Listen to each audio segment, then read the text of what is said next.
So what we'll be doing here is talking about the straddle forward fold. So in this position, we're standing because we want to use the active strength to get down to it, opposed to just kind of passively stretching it like a pancake or sitting on the ground trying to stretch a straddle forward fold. This way we're leaning over, we're using the strength of the hips, the legs, the counterbalance to hit the target. So ideally using as much of an anterior pelvic tilt as possible with external rotation of the thighs. Here, anterior pelvic tilt, and I'm still gripping with the toes.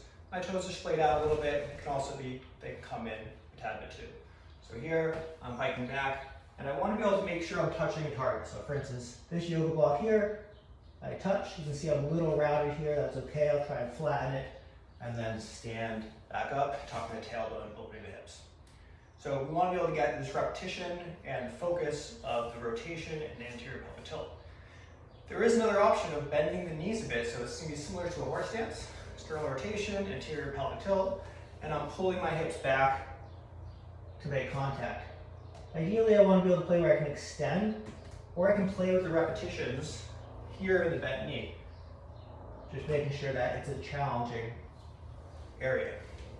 This will build to the floor, so we want to work our way, working books, get down to the floor, ideally getting to the forehead, then the nose, and then even the chin.